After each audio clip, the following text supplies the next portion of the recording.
So yeah, I'll take a moment now while we're in between kind of missions. My personal canon for Alien. So like I said, just looking at the Alien RPG, what the guy was basically saying is you could build your own canon. So everything is true and nothing is true when it comes to Alien, which I think is probably the smart approach. Certainly in the Alien RPG, it tends to lean and they tend to try and they're introducing the black goo, and especially the starter kit is very much Prometheus and the original Alien smashed together. Classic xenomorphs don't show up in the starter set. It's a necromorph, a bloodburster from Prometheus and Covenant, and obviously the black goo plays a kind of major strain in that. And I kind of get it from a storytelling point of view, because depending on where you draw the line in Alien canon, you you get different kind of versions. If you want to be an absolute purist, and I was thinking about this today, you can draw the line at Alien 1. So the Nostromo, find the alien ship. There's the alien. I think if you're going to be that purist, I would take the deleted scene with the egg morphing, and I would take that as canon because that makes sense to me. That a parasite, a creature like the alien, having used a host to birth itself, it as an animal wouldn't let that biomatter go to waste, and it makes sense that if it can create another egg from that biomass, and that's what I was saying. I like when the alien's not just a threat, not just a monster to be killed. It's actually abducting people with the intention of either face hugging them or turning them into eggs and doing the whole egg morphing thing to try and build a hive. That makes sense to me, and that's how a single alien drone, like in the original movie, can build a hive. Because in Aliens, when you see Newt's parents, it's a regular face hugger that's on her, on the dad, and that would make sense that that alien could pop up. It could start grabbing people. It could egg morph folk into more eggs, create another kind of handful of drones.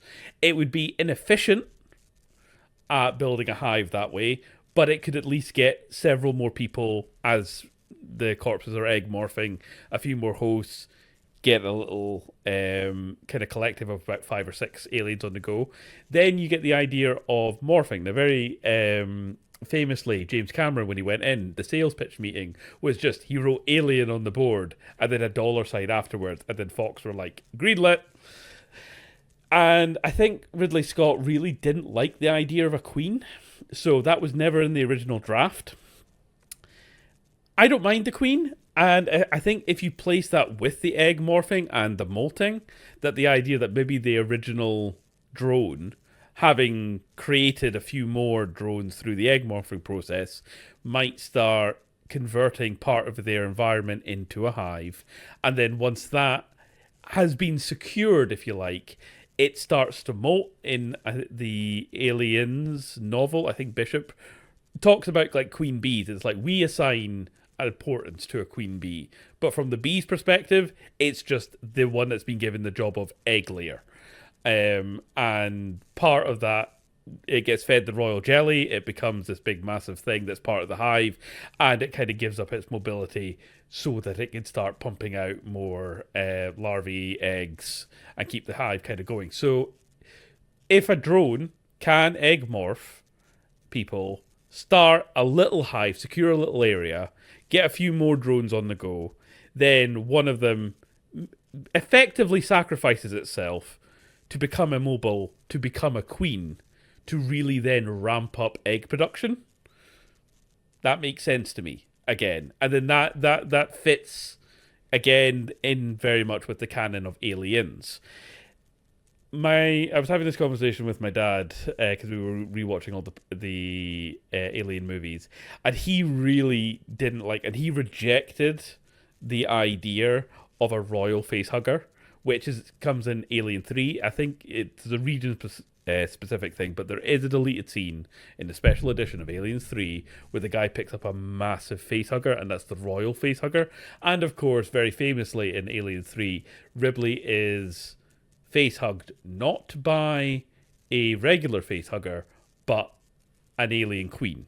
And that's obviously the premise and the setup for Resurrection, because they take the DNA of the Queen from Ripley's corpse and try and backwards engineer them, and all that. So you have got the idea that a queen can be birthed from a chest burster, and the idea that there is this kind of royal facehugger.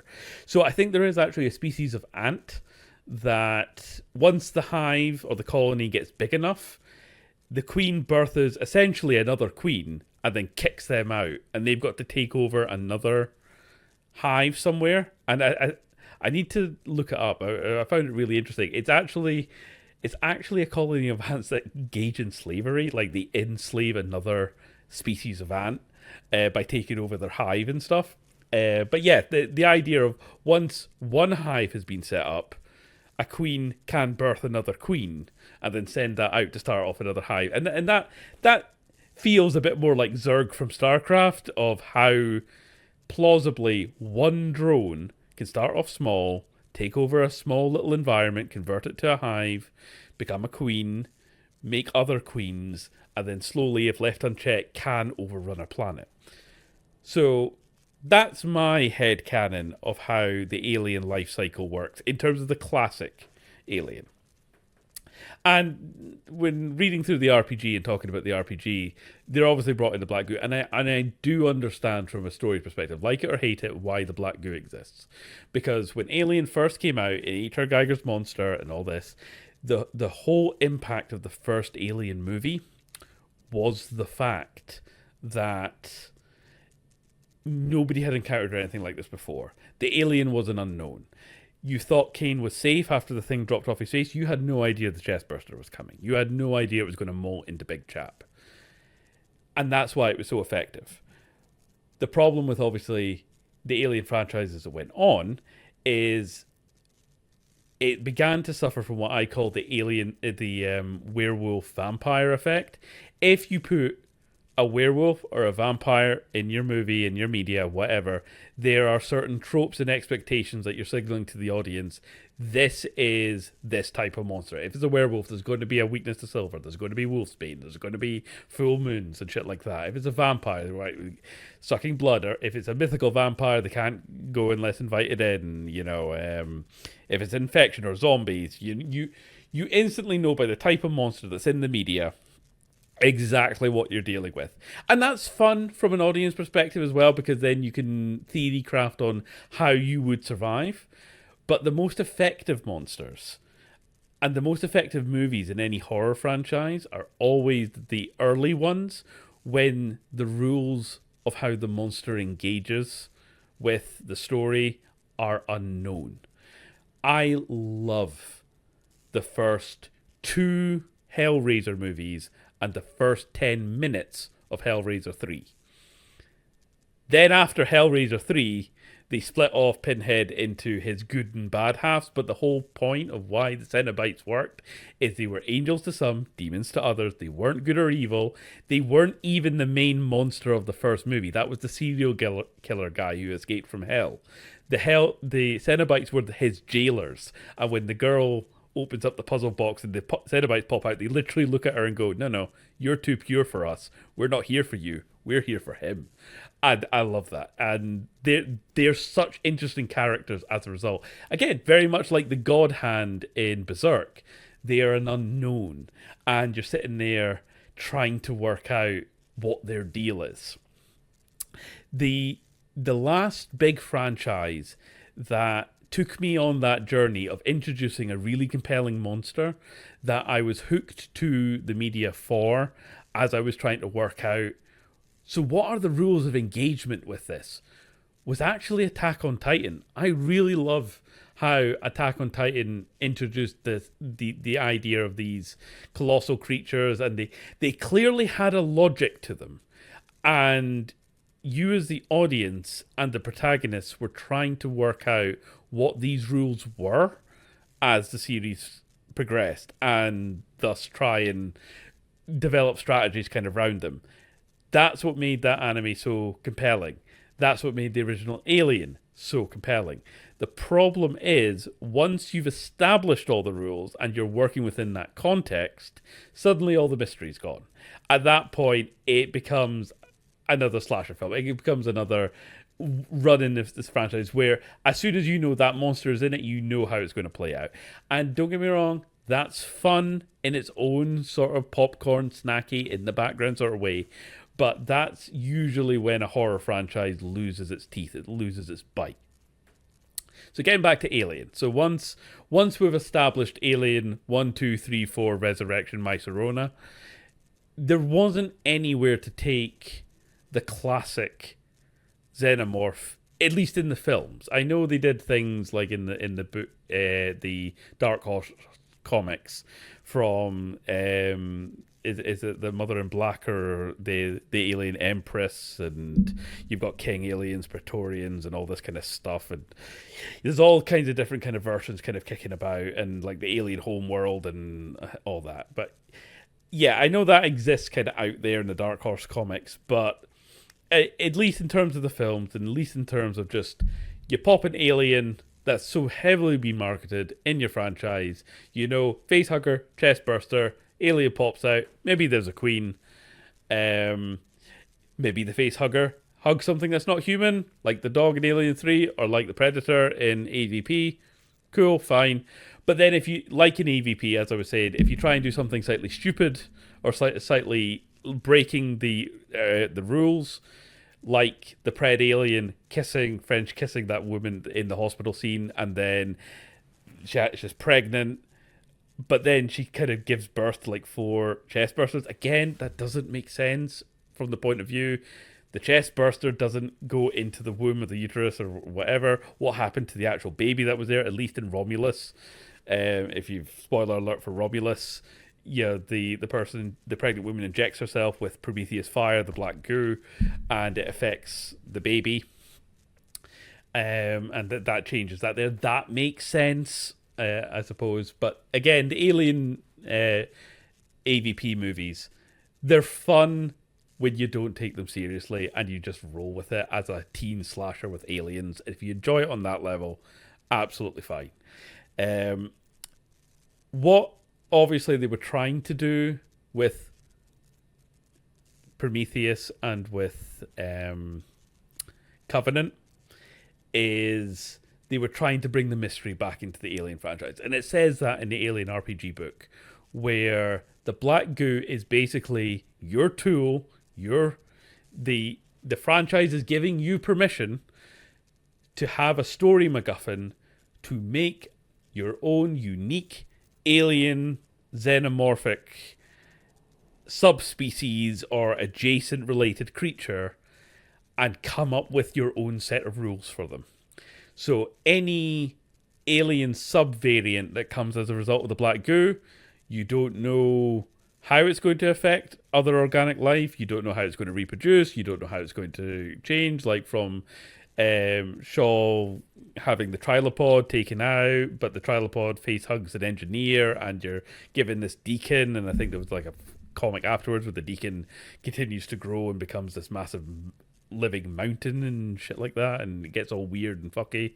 And the Alien RPG book literally says to you, use the black goo to come up with something interesting. Don't just rely on regular classic xenomorphs. And I like that as a kind of starting off point. I do think Prometheus took itself way too seriously, and I do think it lent into David a little bit too much. My one problem with the prequels to Alien is it raised questions that didn't need to be raised.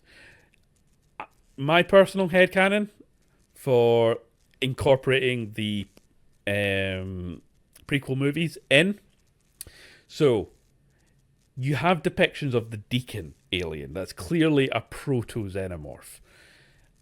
I subscribe to the school of thought that the engineers found the Deacons, these proto-xenomorphs, were able to backwards engineer the black goo. They used that to seed life. The engineers themselves, they are physically different in Prometheus and Covenant. And in Romulus, they actually state, again, spoiler for Romulus, the whole reason why Weyland Yutani's playing about with the black goo is people are dying on harsh colonies because the human condition is too frail. They want to beef people up to make them more survivable in space. And the black goo, the xenomorph ultimate life form, can survive pretty much anywhere, is about making humans genetically more resilient for life in space. And that totally fits with the fact that the engineers you meet in Prometheus are bigger, stronger, slightly more kind of Geiger-esque. The weird baby at the end of Romulus looks like a fucked up engineer from the first Prometheus movie. So that makes sense that the engineer science / military class have been genetically treated with black goo to make them bigger, stronger, more spacefaring. Like that. That works. I'm okay with that. When David in Covenant goes to the engineer homeworld, you see the kind of peasant class of engineer. They're less defined, they're less engineered, for want of a better word. That also makes sense because they're the agricultural kind of working class of the engineers. Don't have a problem with that. What I do have a problem is, and they didn't need to do this, is introduce the idea that through David's experimentation, he refines and he creates the classic xenomorph. Because then you're left with the question, well, how the fuck did the classic xenomorph created by David end up on the ship in the first Alien movie? Why was there an engineer in the chair who got chest bursted? So presumably at some point between the end of Covenant and Alien, David's Alien, and I think that's what pisses me off. The classic xenomorph are now David's xenomorphs, which doesn't make any sense to me of why they ended up on that ship, why that engineer was transporting them when he crash landed or whatever, or got chest bursted or whatever. Covenant could have absolutely worked and you could have had a unique strain of xenomorph created by David. That's not the classic one, but is a unique variant to David. That would have worked. Wouldn't have had a problem with that. And then that leaves open the possibility that the classic xenomorphs either did come from an alien homeworld, like in the Dark Horse comics, or maybe the engineers created the original xenomorphs. Again, hence why they ended up on the ship in the first Alien, blah, blah, blah, blah, blah. So that's my only problem with the Alien canon, and that's the bit that I reject, that David created the classic xenomorphs, because I hate that. That doesn't work for me. Everything else is fine, though, personally.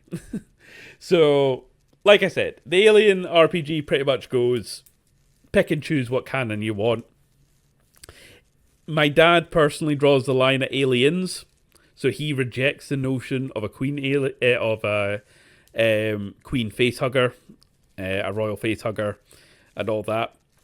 So I've said, right, for you, draw the line at aliens. The Alien franchise consists of 2 movies, and that's fine. If you want to expand it to the original 4 and forget the prequels, that's fine too. If you want to try and include the prequels, that's fine as well. Like I said, it does raise that kind of awkward question with David, but you know what? Whatever. And I do sort of like where Romulus took things. Just, there was no need to bring back a digitally revived Ian Holmes to play Rook. That could have been any android. And I think you could have come up with a really iconic new series alien android with that. Did it have to be Big Chap? I guess why they did Big Chap, but it didn't even need to be.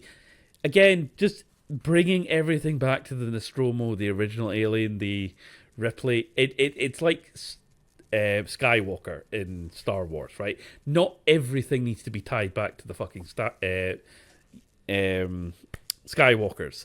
It's a huge, expansive universe. Tell a different story from a completely different perspective. That's okay. But, studios and Fox and all that.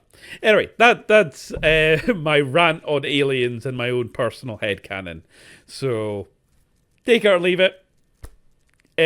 I'll probably clip this and stick this on YouTube. Give me your thoughts. What do you personally take from the Alien movies? What do you personally reject? And yeah. Again, at the end of the day, it's like 40K. It's a franchise. We all have our own unique version of it in our heads. So nobody's right, nobody's wrong. You can enjoy it whichever way you want to enjoy it. Okay?